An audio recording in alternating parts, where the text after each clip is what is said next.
할렐루야. 오늘도 하나님의 사랑과 은혜가 우리 가운데 풍성히 넘치기를 원합니다. 성도 여러분, 여러분들은 기쁘고 좋은 일이 있으면 어떻게 하나요? 가족에게 알리고 주변에도 알려서 축하를 받고 또 함께 기뻐하죠. 때로는 외식을 하며 축하를 하기도 하고요. 기념으로 사진을 찍기도 합니다. 그러면 반대로 나쁜 일이 있으면 어떻게 하죠? 사람들 중에는요, 나쁜 일이 생기면 이것도 주변에 알리는 사람도 있지만 대부분은 아마 혼자 앓고 혼자 속으로 끙끙 앓고 혼자 사귀고 혼자 덮어두는 경우가 많이 있는 것 같아요. 가족에게도 잘 알리지 않는 그런 경우도 있습니다. 우리가 드라마나 영화를 보다 보면은요, 그런 경우들이 있어요. 갑자기 암에 걸렸는데 가족에게도 알리지 않고 혼자 아파하는 그런 경우가 있죠. 또 나쁜 일을 겪었을 때 그런 일들을 가족에게 전하지 않기도 합니다. 걱정할까 봐 여러 이유가 있을 수 있습니다. 근데 그렇게 나쁜 일을 숨겼다가요, 더 큰 일이 되는 경우가 대반사죠. 영화나 드라마는 이제 그게 하나의 스토리로 이어져 가는 거니깐요. 그러나 사실 안 좋은 일을 주변에 알리는 것이요, 그렇게 쉽지 않아요. 아주 친한 사람의 경우에도요, 그것이 쉽지 않습니다. 물론 이제 성도님들은요, 우리가 기도를 부탁하는 경우에 그런 일들을 알리고 기도를 부탁하고 그렇게 하는 경우도 있겠지만 일반적으로는 잘 알리질 않습니다. 우리가 지난주에 마리아의 수태고지에 관한 말씀을 봤습니다. 그런데 마리아가 당시 임신을 한다는 것이 얼마나 두려운 일인지 우리가 말씀을 봤잖아요. 이것이 천사가 전해준 아주 복된 소식이지만 그 내용이 너무나 놀라운 이야기였습니다. 그런데 이것이 남에게 알려지면은요, 로마에 반란을 일으키고자 한다라고 해서 죽임을 당할 수도 있고요. 무엇보다도 아직 결혼도 하지 않은 상태로 아이를 가졌다라고 한다면 가늠한 여인이라 낙인 찍혀서 이웃이 알기라도 한다면 돌에 맞아 죽을 수 있는 그러한 일이었다라고 했어요. 참으로 무섭고 두려운 일입니다. 그럼에도 마리아는요, 스스로를 하나님의 종이라고 고백하면서 하나님의 말씀이 이루어질 것입니다 라고 신앙의 고백을 했던 여인이었습니다. 여러분들, 오늘의 말씀은요, 바로 그 이후의 이야기입니다. 무엇보다도 마리아는요, 천사로부터 믿기 힘든 그 이야기를 전해 들었습니다. 마리아가 믿기 힘들어하자 천사는요, 마리아의 친척 엘리사벳도 나이가 들어 아이를 가질 수 없는 그녀가 아이를 가졌다라고 알려주었어요. 하나님의 말씀이 반드시 이루어질 것이다 라고 했죠. 천사가 떠난 후에 마리아는요, 무엇보다도 이 사실을 확인하고자 합니다. 정말 엘리사벳이 임신을 했는지 확인하고 싶어 합니다. 마리아가 믿음이 없어서 확인하려고 하는 것이 아니에요. 마리아는 믿음의 여인이었습니다. 여러분들, 이것은요, 하나님이 선택하신 것이고요, 하나님께서 보증하시는 거예요. 그녀의 믿음은요. 마리아는 자신이 겪은 그 일을 나누고 싶기 때문이에요. 무섭고 두려운 일이지만 또한 이것은요, 기뻐해야 되는 일이에요. 그토록 이스라엘이 기다렸던 메시아, 구세주가 오신다라는 거잖아요. 마리아도 기대하고 소망했던 메시아. 자신의 뱃속을 통해서 그 메시아가 오신다라는 사실. 그래서 엘리사벳을 만나서 자신에게 일어난 일이 하나님의 역사임을 확증하기를 원하는 거죠. 그런데 여러분, 오늘 마리아는요, 쉽지 않은 일을 해요. 이것이 쉬운 일이 아닙니다. 이 시대에 여자가 여행을 한다는 것은요, 결코 쉬운 일이 아니에요. 그것도 처녀의 몸으로 홀로 엘리사벳을 찾아가는 마리아. 쉬운 일이 아닙니다. 그런 마리아와 또한 그녀를 맞이하는 이 엘리사벳의 모습, 이것이 오늘의 말씀이에요. 오늘 이 말씀을 통해서 저희에게 주시고자 하시는 하나님의 은혜를 받는 그런 복된 시간이 되기를 원합니다. 특별히 성령님의 충만한 가운데 이루어지는 놀라운 하나님의 구속 역사가 오늘 이 시간을 통하여 깨달아지고 믿어지는 은혜가 있기를 소망합니다. 우리 말씀을 함께 보겠습니다. 먼저 39절과 40절의 말씀입니다. 이때 마리아가 일어나 빨리 산골로 가서 유대 한 동네에 이르러 사가랴의 집에 들어가 엘리사벳에게 문안하니. 아멘. 오늘 말씀을 보면은요, 어떻게 시작을 하냐면은요, 이때에라고 시작을 합니다. 말이 무슨 의미냐면은요, 천사 가브리엘이 마리아가 성령님으로 잉태할 것에 대해서 알려준 직후에, 그 직후에 천사 가브리엘이 떠나고 나서 바로 마리아가 움직였다라는 이야기예요. 이때라는 것은 바로 그 다음에 천사가 떠나고 나서 바로 그 다음에 이 일이 있었다라는 거예요. 여러분들 마리아가 사는 동네는 어디냐면요, 갈릴리의 나사렛입니다. 그런데 그 나사렛을 떠나서요, 유대 지역의 한 동네 사가랴의 집으로 여행을 갔다라고 기록을 하고 있어요. 성경에는 아주 짧게 일어나 빨리 산골로 가서 유대 한 동네에 이르러 이렇게 기록하고 있지만은요, 간단하고 쉬운 일이 아닙니다. 이것은요, 여자 혼자 가기에는 너무나 어려운 길이에요. 나사렛에서 예루살렘까지요, 약 130km 정도라고 해요. 사가랴의 집이 어디인지는 알 수 없지만 유대 지역이라고 했으니까요, 예루살렘 주변이 바로 유대 지역이잖아요. 그러니까 그리 차이가 나지 않을 겁니다. 그러니까 약 130km라고 본다면요, 이 길을요 걸어서 여행을 해야 하는데, 그것도 광야길에, 그 광야길에는요 맹수들도 있어요. 노숙하면서 가야 되는데 하루에 부지런히 걸어서 여자가 20km를 걸었다라고 한다면요 6일 정도의 시간, 혹은 일주일, 7일 정도의 시간이 걸리는 길이에요. 그 길을 사마리아를 통과하지 않고요, 요단 동편으로 우회해서 갔다라고 한다면요, 더 길어질 수밖에 없어요. 혹은 열흘이 넘는 먼 여행이 될 수 있었던 겁니다. 그런데 그런 길을 여자가 혼자 간다? 결코 쉬운 일이 아니죠. 게다가 여러분들 이미 약혼을 해서 결혼을 준비해야 하는 신부예요. 그러한 신부에게 가장 요구되는 게 뭐냐면요, 순결함과 정결함이에요. 어떠한 구설수도 입에 담겨져서는 안 되는 여인이 바로 약혼한 여인입니다. 그런데 이 신부가 홀로 여행을 한다? 더욱 어려운 일이죠. 게다가 지금 마리아는요, 처녀로서 잉태까지 했어요. 혹시나 이 여행을 다녀와서 임신한 사실이 여러분들 알려진다라고 한다면요, 어떤 오해를 살지 아무도 모르는 일입니다. 그럼에도 마리아는요, 천사가 떠나간 뒤에 즉시로 엘리사벳을 찾아 방문해요. 성경은요, 빨리 산골로 가서라고 기록하고 있어요. 마리아가 매우 서둘렀다라는 겁니다. 한시라도 빨리 엘리사벳을 만나 그녀에게 일어난 일을 보고 듣고 또한 나누기를 원했기 때문입니다. 성도 여러분, 말씀에 나오지 않지만 이러한 상황을 보면서 마리아라는 여인이 얼마나 믿음이 신실하고 또 용기가 있고 강단이 있는지 우리가 파악을 해야 합니다. 아, 이런 여인이었구나라는 거. 하나님의 선택인 이유가 있구나. 이러한 여인이었기 때문에 하나님께서 그녀를 택했던 것이죠. 마리아는요, 자신에게 일어난 놀라운 일에 주저하지 않습니다. 하나님께서 말씀하시면 그것이 반드시 이루어질 것이라는 확신을 가지고 있기 때문입니다. 지금 그녀에게 중요한 것은요, 바로 엘리사벳의 임신을 확인하는 일입니다. 하나님의 역사에 대한 확신을 더욱 확고하게 믿기 위함인 것이죠. 마리아는요, 분명 서둘러 길을 갔습니다. 여러분들 여자 혼자 가는 길, 매우 위험하고 어려운 길이지만 여러분들 그것이 그녀의 발걸음을 막지 못했어요. 그렇게 약 6일이 넘는 시간이 걸려서 엘리사벳의 집에 도착을 합니다. 그리고 그녀에게 문안 인사를 했다라는 거예요. 그런데 그때에 놀라운 일이 벌어져요. 41절과 42절의 말씀 보겠습니다.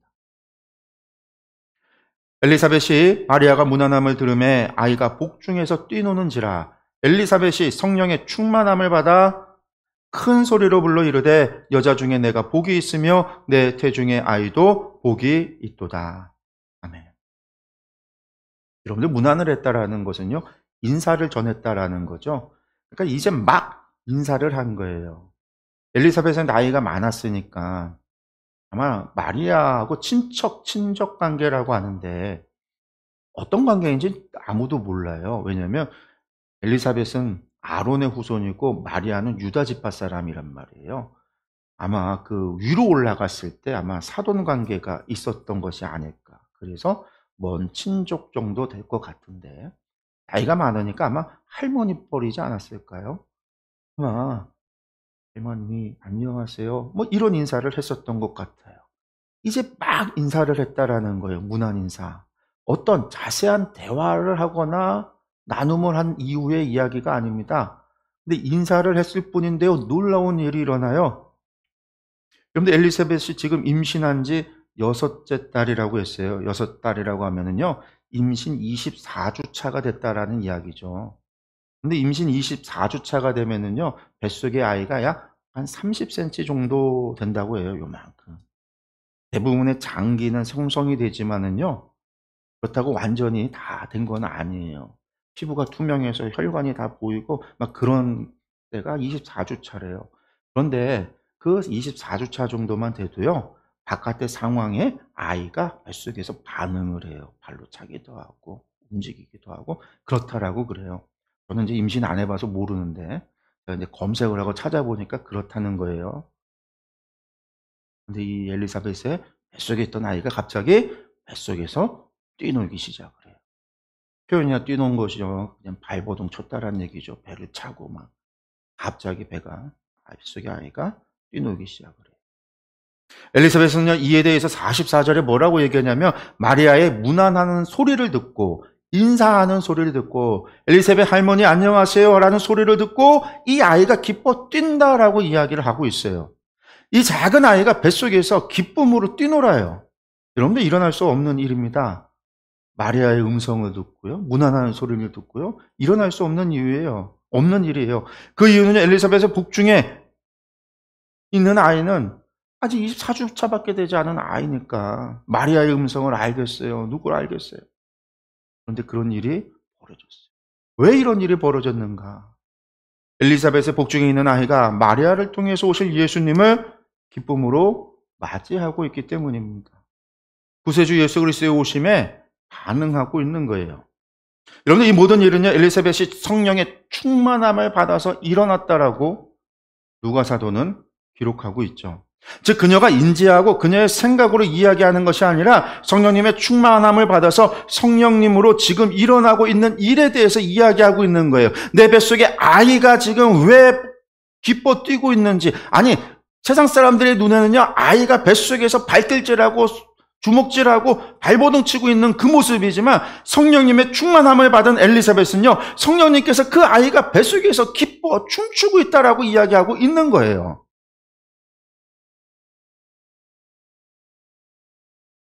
성령의 충만함을 받은 이 아이가 마리아를 통해서 오시는 예수 그리스도를 영접하고 있다라는 거죠.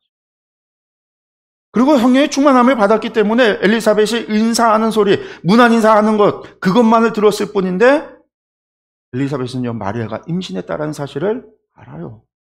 그리고 그 아이가 그 뱃속에 있는 아이가 하나님께서 약속하신 메시아임을 알고 마리아를 향하여 내 주의 어머니가 내게 나온다 이렇게 고백을 하고 있는 거예요.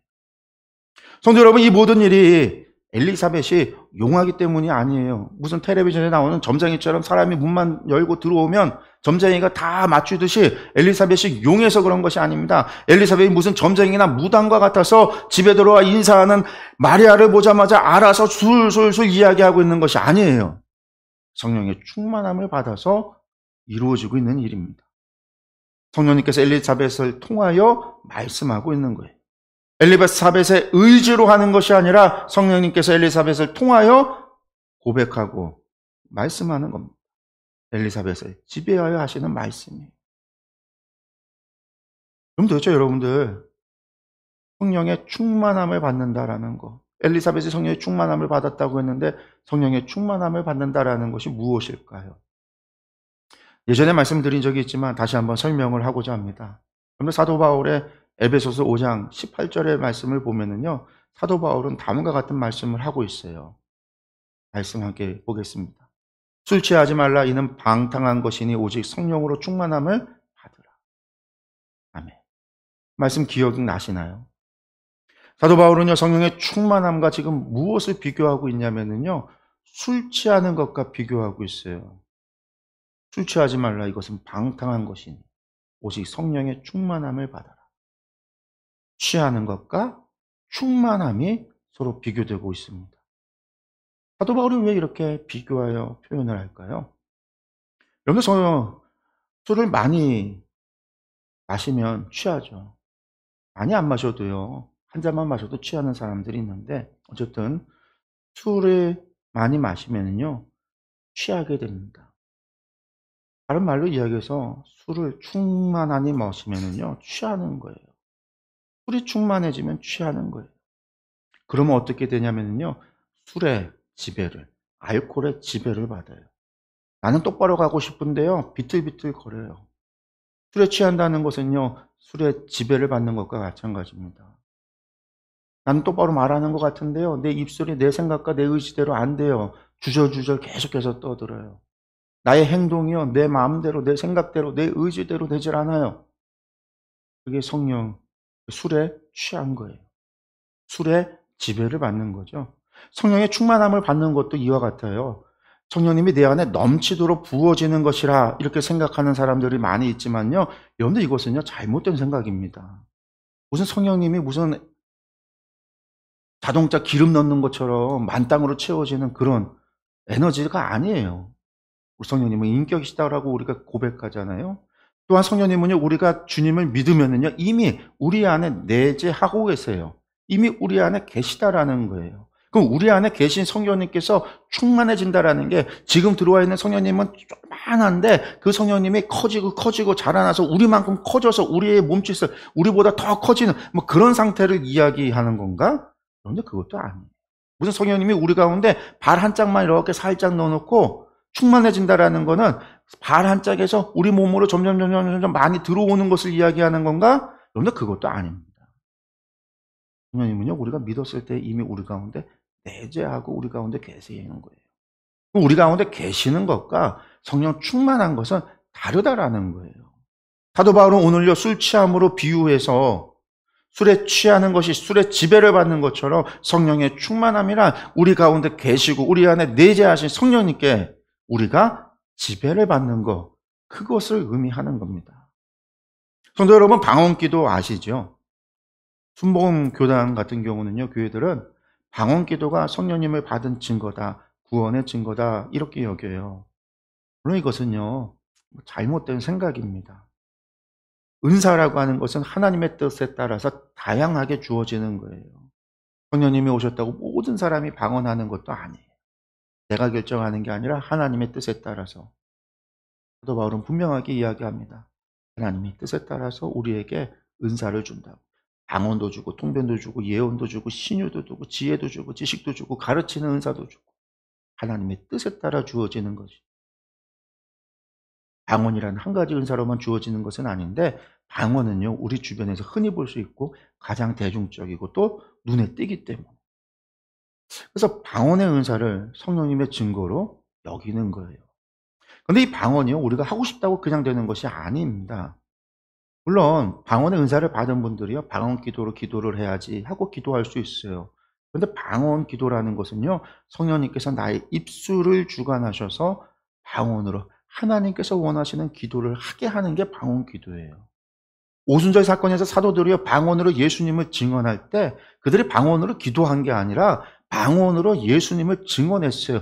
로마의 중심 언어였던 코인의 헬라어로 이야기한 게 아니라 지방의 언어인 방언, 지방 언어로 이야기했다라는 거예요. 바벨론 언어를, 아시리아 언어를요, 크레데 언어를요, 북아프리카 사람들이 사용하는 언어로 이야기한 거예요. 그 이야기에 예수 그리스도를 증언한 거죠. 그런데 그 모습이요 술 취한 자 같아 보였다라는 것입니다. 왜? 술 취해서 횡설수설하는 것 같아 보인 거죠. 이 사람들이 자신들이 알지 못하는 말로 히브리 말로 혹은 그들이 사용했던 아람어로 이야기하는 것이 아니라 듣도 보도 못한 언어로 중얼중얼하니까 대낮에 이들이 벌써부터 낮부터 술을 먹고 취했나 보다 그랬다라는 거예요. 그런데 그곳에 누가 있었어요? 그레데인이, 로마인이, 바벨론인이, 북아프리카 사람이, 페르시아 사람이, 아시리아 사람들이 그곳에 있어서 그 출신들이 있어서 그 말이 술 취한 언어가 아니라 행설수설하는 게 아니라 자신들의 언어로, 자신들의 고향의 언어로 예수 그리스도를 정확하게 증언하고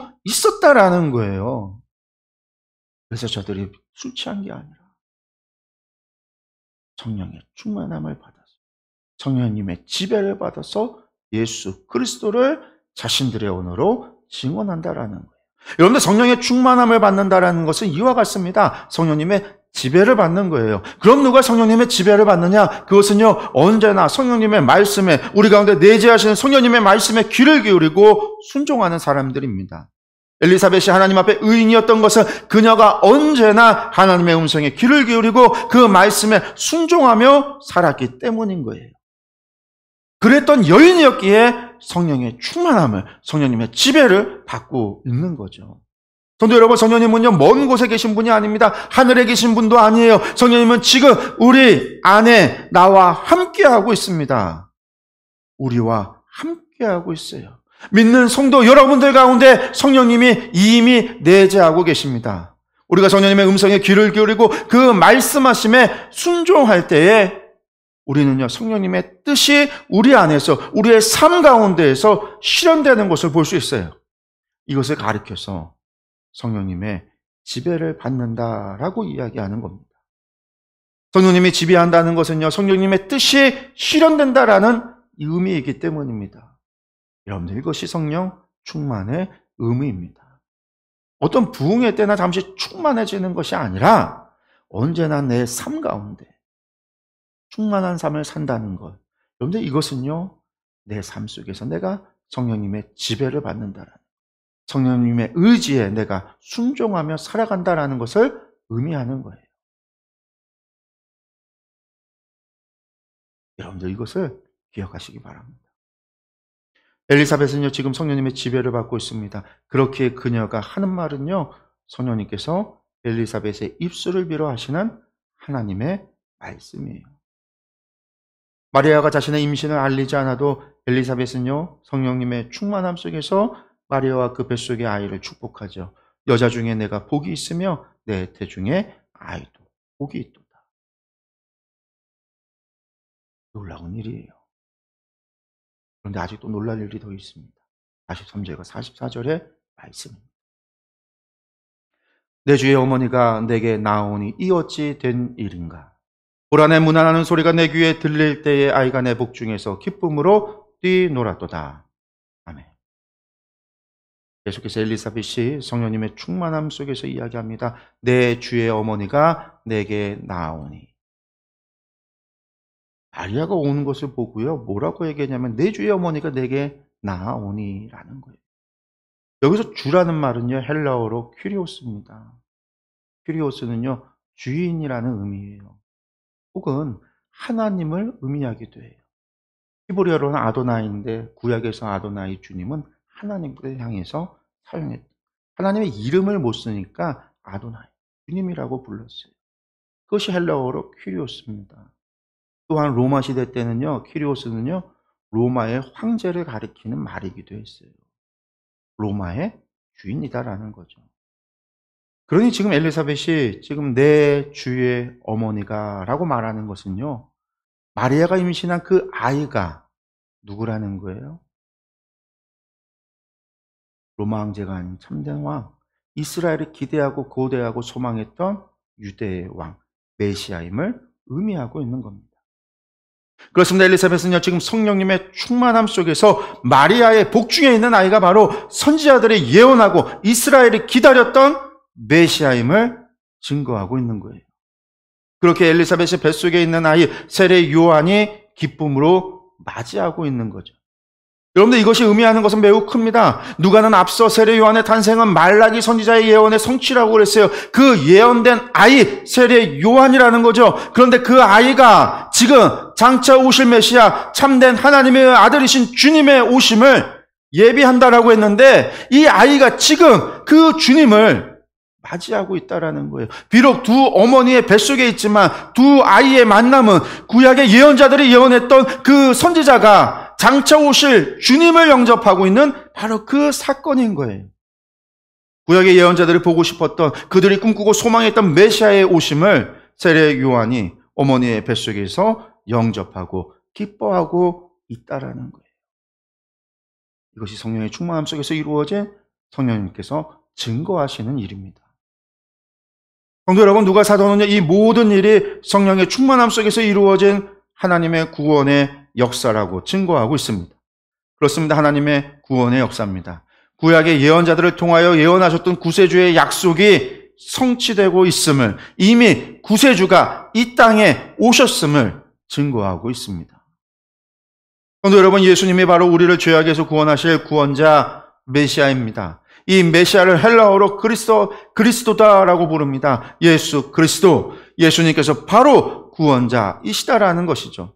여러분들, 이것이 복음입니다. 우리를 죄와 사망에서 구원하실 분 바로 예수 그리스도이십니다. 구약의 선지자들이 예언하고 그들이 그토록 보고 싶어했던, 소망했던 메시아, 그분이 바로 예수 그리스도이십니다. 그런데 여러분, 이 복음을 믿으시기 바랍니다. 그리고 이 복음을 전하시기 바랍니다. 오직 예수 그리스도만이 구원이십니다. 우리를 죄와 사망에서 구원하여 주실 분은 오직 예수 그리스도 한 분밖에는 없습니다. 이제 마지막으로 엘리사벳은요, 성령의 충만함 속에서 마리아를 축복해요. 성령님께서 복을 약속해 주시는 것이죠. 45절의 말씀입니다. 주께서 하신 말씀이 반드시 이루어지리라고 믿은 그 여자에게 복이 있도다. 아멘. 엘리사벳이 천사 가브리엘이 마리아에게 한 이야기를 들은 것이 아니에요. 마리아가 엘리사벳에게 이야기한 것도 아닙니다. 지금 간단한 문안 인사만 하고 나서 이루어진 일들이에요. 그런데 엘리사벳이 이야기하죠. 주께서 하신 말씀이 반드시 이루어지리라고 믿은 그 여자에게 복이 있도다. 누구예요? 마리아를 가리키는 말이죠. 바로 우리가 지난주에 봤던 38절에서 마리아가 이르되 주의 여종이오니 말씀대로 내게 이루어지이다라고 고백했던 마리아의 고백을 지금 엘리사벳이 이야기하고 있는 겁니다. 엘리사벳이 알아서 하는 이야기가 아니에요. 성령의 충만함을 받았기에 성령님께서 엘리사벳의 입술을 빌어서 축복하게 하는 겁니다. 그렇습니다. 여러분들, 이 모든 일이요 마리아에게 일어나는 이유가 무엇입니까? 그녀의 믿음 때문입니다. 엘리사벳에게 이러한 일이 일어난 이유가 무엇입니까? 그녀가 하나님 앞에 의인으로 살아왔기 때문입니다. 성도 여러분, 하나님의 역사는요 믿는 자들을 통해서 이루어집니다. 하나님께서는 믿음의 사람들을 택하여 그들에게 사명을 주고 그들을 통하여 하나님의 구원의 역사를 이끌어 가십니다. 그렇게 여러분들 하나님께 택함을 받았다, 하나님께 사명을 받았다, 그것은요 곧 하나님께 인정을 받았다라는 의미이기도 합니다. 그러므로 여러분들 사명받음에 감사하시기 바랍니다. 하나님의 부름에 언제나 감사하십시오. 때로는 여러분들 그것이 힘든 일일 수 있습니다. 여러분들 그것이 고난의 일일 수도 있어요. 그것이 십자가를 지는 일일 수도 있고 그것이 좁은 길을 가는 길일 수도 있습니다. 그러나 내가 그 길을 가고 내가 그 무거운 십자가를 진다는 것은요 능히 충분히 그 일을 감당할 믿음의 사람이기 때문에 하나님께서 택하여 우리 어깨에 십자가를 지어주고 우리 앞에 좁은 길을 준다라는 것, 하나님의 택하심의 증거이므로 감사하고 또 감사하십시오.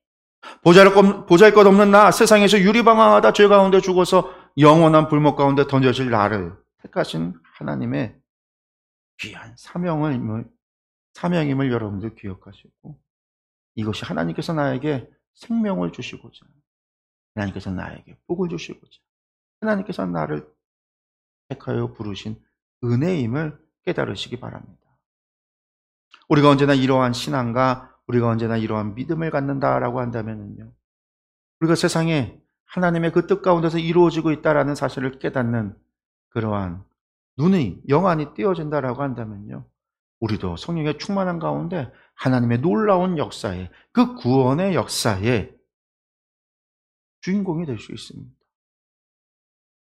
하나님의 구원 역사가 하늘에 기록될 때 우리의 이름도 그곳에 기록되어져서 하나님의 나라를 이루어가고 하나님의 구원을 이루어가는 이 놀라운 일에 주인공이 될 수 있다는 사실을 여러분들 믿으시기 바랍니다. 그런데 여러분, 부디 저와 여러분이 또한 우리 교회가 그러한 주인공이 되기를, 하나님께 인정받는 믿음의 성도들이 되기를 간절히 축원합니다. 우리 기도하겠습니다.